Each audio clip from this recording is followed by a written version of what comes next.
খবর শুনছেন বর্তমান পত্রিকা চ্যানেল থেকে। জানাবো আজকের বাছাই করা 10টি তাজা খবর। শুরুতেই আজকের হেডলাইন। নৈশভোজে আমন্ত্রণ প্রধানমন্ত্রী, দিল্লি যাচ্ছেন অভিষেক। ফুল বদলাবেন দিলীপ ঘোষ, মুখে কলুপাতে ফুল রাজনীতির জল্পনার আগুন। মমতা বনাম শুভেন্দু বিধানসভায় মুখোমুখি লড়াইয়ের ইঙ্গিত। মুখ্যমন্ত্রীর বক্তব্যের বিকৃতি, শুভেন্দুর বিরুদ্ধে বিধানসভায় ফের স্বাধিকার ভঙ্গের নালিশ। নির্বাচন এলেই পুলওয়ামা করতে হয়, পহেলগাঁও কাণ্ডে সেনাকে সম্মান জানিয়ে বিজেপিকে খোঁচা মমতার। শুভেন্দুর বিস্ফোরক মন্তব্য, ফের সাসপেন্ডের আশঙ্কায় বিধানসভা উত্তপ্ত। মুখ্যমন্ত্রী মিথ্যে তথ্য দিচ্ছেন, ওবিসি থেকে হিন্দুরা বঞ্চিত, শুভেন্দু প্রতিবাদে বিক্ষোভ। ধর্মের ভিত্তিতে কোনো সংরক্ষণ নয়, বিধানসভায় ওবিসি ইস্যুতে স্পষ্ট করে দিলেন মুখ্যমন্ত্রী। নবান্নে ঘুম ভাঙল বকেয়া দিয়ে দাবিতে, 26শে জুনের মধ্যে না পেলে বড় আন্দোলনের পথে সরকারি কর্মীরা। অবিলম্বে ডেপুটি স্পিকার নির্বাচন প্রক্রিয়া শুরু করুন, চাপ বাড়িয়ে মোদীকে চিঠি টার্গেট। আসি বিস্তারিত খবরে। নৈশভোজে আমন্ত্রণ প্রধানমন্ত্রী, দিল্লি যাচ্ছেন অভিষেক। নৈশভোজে আমন্ত্রণ জানিয়েছেন প্রধানমন্ত্রী নরেন্দ্র মোদী। সেই আমন্ত্রণ পেয়ে দিল্লি যাচ্ছেন ডায়মন্ড হারবারের সাংসদ তথা তৃণমূলের সর্বভারতীয় সাধারণ সম্পাদক অভিষেক বন্দ্যোপাধ্যায়। মঙ্গলবার তিনি দিল্লি যাচ্ছেন। এই দিনই সন্ধ্যায় প্রধানমন্ত্রীর আমন্ত্রণে নৈশভোজে অভিষেক ছাড়া উপস্থিত থাকবেন 7টি বহুদলীয় প্রতিনিধি দলের সদস্যরা। অপারেশন সিন্দুর এবং সন্ত্রাসবাদ দমনে ভারতের পদক্ষেপের কথা বিশ্বের দরবারে তুলে ধরতে এই 7টি প্রতিনিধি দলের সদস্যরা বিশ্বের বিভিন্ন দেশে গিয়েছিলেন। মঙ্গলবার সন্ধ্যায় প্রতিনিধি দলগুলির সদস্যদের সঙ্গে বৈঠকও করবেন প্রধানমন্ত্রী। গত 22শে এপ্রিল পহেলগাঁওয়ে বৈশরণে পর্যটকদের ওপর হামলা চালিয়ে 26 জনকে মেরেছিল জঙ্গিরা। 15 দিনের মাথায় পাকিস্তান ও পাক অধিকৃত কাশ্মীরের 9টি জায়গায় আঘাত হানে ভারতীয় সেনা। একাধিক জঙ্গি ঘাঁটি গড়িয়ে দেয় ভারতীয় সেনার। অপারেশন সিন্দুর ও সন্ত্রাসবাদ দমনে ভারতীয় ভূমিকার কথা তুলে ধরতে অভিষেকরা বিশ্বের নানা দেশে যান। ফুল বদলাবেন দিলীপ ঘোষ, মুখে কলুফাতে ফুল রাজনীতিতে জল্পনার আগুন। রাজ্য রাজনীতির অন্যতম চর্চিত নাম দিলীপ ঘোষ। একসময় বিজেপির রাজ্য সভাপতি, পরে জাতীয় সহ সভাপতি। তার স্পষ্টবাদিতা, বিতর্কিত মন্তব্য রাজনীতির মাঠে বহুবার আলোড়ন তুলেছে। কিন্তু সাম্প্রতিক এক ঘটনার ছবি যেন একেবারে ভিন্ন এক অচেনা দিলীপের মুখ দেখাচ্ছে। ইকো পার্কে মর্নিং ওয়াক, সেই পুরনো অভ্যেসেই ফিরছেন দিলীপ ঘোষ। কিন্তু সংবাদ মাধ্যমের প্রশ্নের জবাবে দিলেন না একটা উত্তর, শুধু মুচকি হাসি দিয়ে হাতে তুলে নিলেন ফুল। ঘটনাটি একেবারে সাধারণ নয়, বরং তা ঘিরে শুরু হয়েছে তুমুল রাজনৈতিক চর্চা। মমতা বনাম শুভেন্দু বিধানসভায় মুখোমুখি লড়াইয়ের ইঙ্গিত। মঙ্গলবার পশ্চিমবঙ্গ বিধানসভার বাদল অধিবেশনের দ্বিতীয় দিনে মুখ্যমন্ত্রী মমতা বন্দ্যোপাধ্যায় এবং বিরোধী দলনেতা শুভেন্দু অধিকারীর মধ্যে মুখোমুখি বাগযুদ্ধের সম্ভাবনা তৈরি হয়েছে। পহেলগাঁও হামলা এবং সেনার প্রত্যাঘাত নিয়ে ধন্যবাদ প্রস্তাবের আলোচনায় শাসক দল তৃণমূল কংগ্রেসের পক্ষে বক্তব্য রাখবেন মমতা। তিনি এই বিষয়ে 20 মিনিটের বক্তৃতা দেবেন। অন্যদিকে বিজেপির পক্ষে বক্তব্য রাখতে পারেন শুভেন্দু অধিকারী।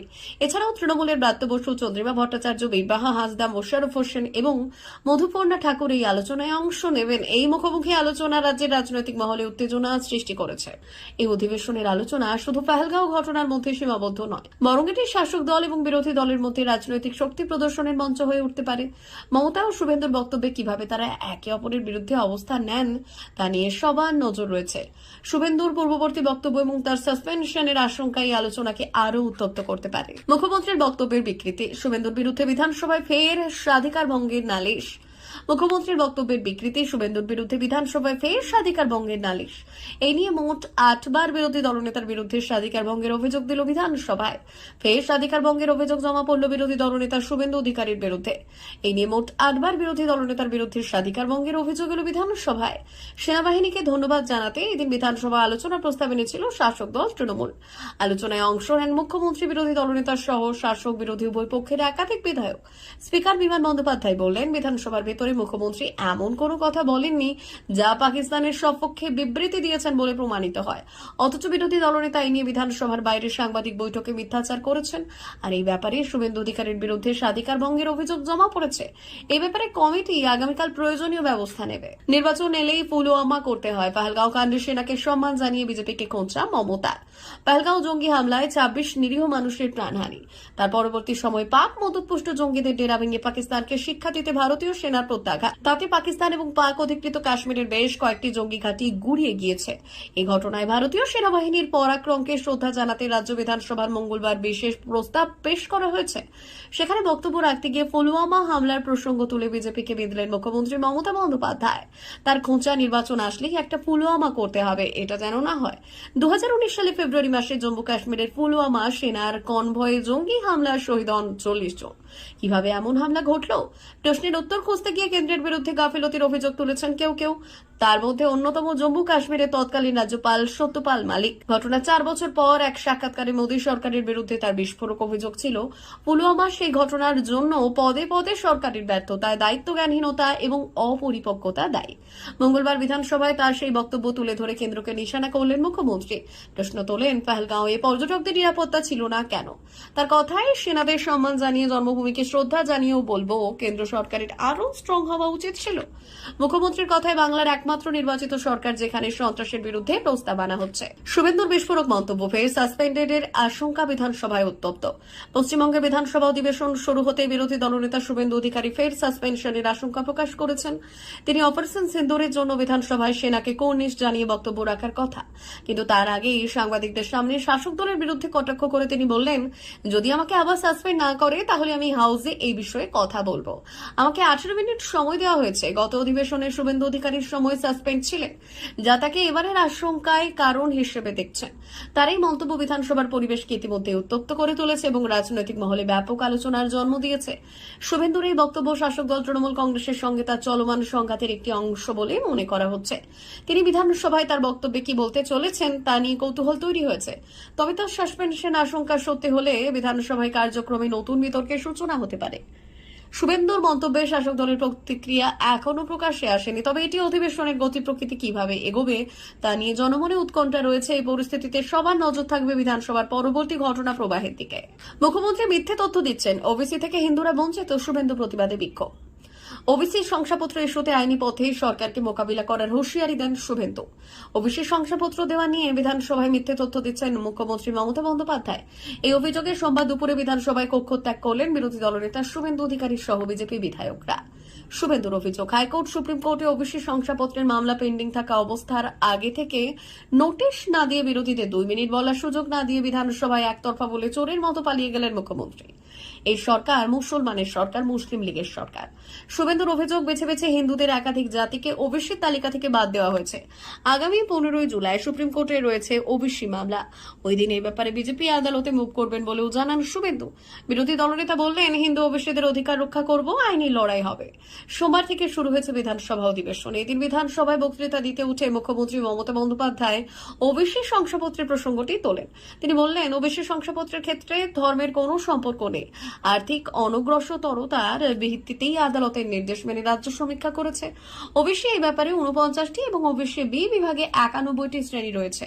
আরো 50টি অন্তর্ভুক্ত হবে। এই জন্য আরো সমীক্ষা চালানো হচ্ছে। সুপ্রিম কোর্টে দেওয়া সময়সীমার মধ্যে কাজ শেষ করা হবে বলে জানান মমতা। ধর্মের ভিত্তিতে কোনো সংরক্ষণ নয়, বিধানসভায় ওবিসি ইস্যুতে স্পষ্ট করে দিলেন মুখ্যমন্ত্রী। জানালেন, ওবিসি তালিকা নির্ধারণের সঙ্গে ধর্মের কোনো সম্পর্ক নেই। আর্থিক অনগ্রসর শ্রেণীর ভিত্তিতে সার্ভে হচ্ছে। সুপ্রিম কোর্টের বেঁধে দেওয়া সময়ের মধ্যে আমরা করে ফেলব। মঙ্গলবার বিধানসভা অধিবেশনে যোগ দিয়েছেন মুখ্যমন্ত্রী মমতা বন্দ্যোপাধ্যায়। পহেলগাঁও আবহে এদিন সেনাকে সম্মান জানিয়ে বিশেষ প্রস্তাব আসছে বিধানসভার দ্বিতীয়ার্ধে। মুখ্যমন্ত্রী নিজে তাতে থাকছেন। প্রথমার্ধে একাধিক বিষয় নিয়ে আলোচনা হয়, তার মধ্যে একটি অন্যান্য অনগ্রসর সার্টিফিকেট সংক্রান্ত। আর সেই আলোচনায় বক্তব্য রাখতে গিয়ে মুখ্যমন্ত্রী জানালেন, হাইকোর্টের ডিভিশন বেঞ্চ 22 মে 2024 একটা নির্দেশ দেয়, আর তার ফলে বাংলায় একটা বিশাল সংখ্যক ছাত্রছাত্রী অসুবিধায় পড়ে। নবান্নের ঘুম ভাঙল বকেয়া ডিএর দাবিতে। 26 জুনের মধ্যে না পেলে বড় আন্দোলনের পথে সরকারি কর্মীরা। সুপ্রিম কোর্টের নির্দেশ মেনে রাজ্য সরকার বকেয়া ডিএর 25% পরিশোধের সিদ্ধান্ত নিয়েছে। আগামী 27 জুনের মধ্যে সমস্ত প্রক্রিয়া সম্পন্ন করার কথা থাকলেও সরকারি তরফে এখনো কোনো সুনির্দিষ্ট আপডেট মেলেনি। এই পরিস্থিতিতে যদি নির্ধারিত সময়ের মধ্যে বকেয়া টাকা না মেটানো হয়, তাহলে রাজ্যের সরকারি কর্মীরা বৃহত্তর আন্দোলনে নামার হুঁশিয়ারি দিয়েছেন। সংগ্রামী যৌথ মঞ্চ জানিয়েছে, আদালতের বেঁধে দেওয়া সময়সীমা পর্যন্ত তারা অপেক্ষা করবেন এবং এর অন্যথা হলে নবান্ন অভিযানের ডাক দেবেন। রাজ্য সরকারি কর্মীদের 141 মাসের বকেয়া দিয়ে নিয়ে দীর্ঘদিন ধরেই আন্দোলন চলছে। 2008 সালের 1 এপ্রিল থেকে 2019 সালের 31 ডিসেম্বর পর্যন্ত এই বকেয়া রয়েছে। সুপ্রিম কোর্ট গত 16 মে নির্দেশ দেয় যে 4 সপ্তাহের মধ্যেই রাজ্য সরকারকে বকেয়া ডিএর 25% কর্মীদের হাতে তুলে দিতে হবে। বিচারপতি সঞ্জয় করল এবং বিচারপতি সন্দীপ মেহতা ডিভিশন বেঞ্চ এই নির্দেশ দেয় এবং 6 সপ্তাহের মধ্যে বকেয়া পরিশোধের কথা জানায়। অবিলম্বে ডেপুটি স্পিকার নির্বাচন প্রক্রিয়া শুরু করুন, চাপ বাড়িয়ে মোদীকে চিঠি খার্গে। অবিলম্বে লোকসভা ডেপুটি স্পিকার নির্বাচনের দাবি জানিয়ে প্রধানমন্ত্রী নরেন্দ্র মোদীকে চিঠি দিলেন কংগ্রেস সভাপতি মল্লিকার্জুন খার্গে। টানা দুবার লোকসভা ডেপুটি স্পিকার পদটি খালি পড়ে রয়েছে, আর সেটা গণতন্ত্রের জন্য ভালো লক্ষণ নয় বলে চিঠিতে দাবি করেছেন কংগ্রেস সভাপতি। প্রধানমন্ত্রীকে অবিলম্বে ডেপুটি স্পিকার নির্বাচনের প্রক্রিয়া শুরু করার অনুরোধ জানিয়েছেন কংগ্রেস সভাপতি তথা রাজ্যসভার বিরোধী দলনেতা। খার্গে চিঠিতে লিখেছেন, স্বাধীন ভারতের ইতিহাসে প্রথমবার টানা দুবার লোকসভার এই পদটি শূন্য রয়েছে। 17তম লোকসভায় কোনো ডেপুটি স্পিকার নির্বাচিত হননি। এই উদ্বেগজনক উদাহরণ বর্তমান 18তম লোকসভাতেও অব্যাহত হয়েছে। এটি ভারতের সংসদীয় গণতন্ত্রের জন্য ভালো লক্ষণ নয় এবং সংবিধানের নীতি লঙ্ঘন করে। রীতি অনুযায়ী ডেপুটি স্পিকার পদটি অতীতে বরাবরই বিরোধীদের দেওয়া হয়েছে, যাতে সংসদে ভারসাম্য ও নিরপেক্ষতা বজায় থাকে। তবে এটি কোনো সাংবিধানিক বাধ্যবাধকতা নয়। তবে শেষ দুবার মোদী সরকার ওই পদে কোনো নির্বাচনই করায়নি। প্রিয় দর্শক, এখনকার মতো খবর এই পর্যন্তই। ধন্যবাদ।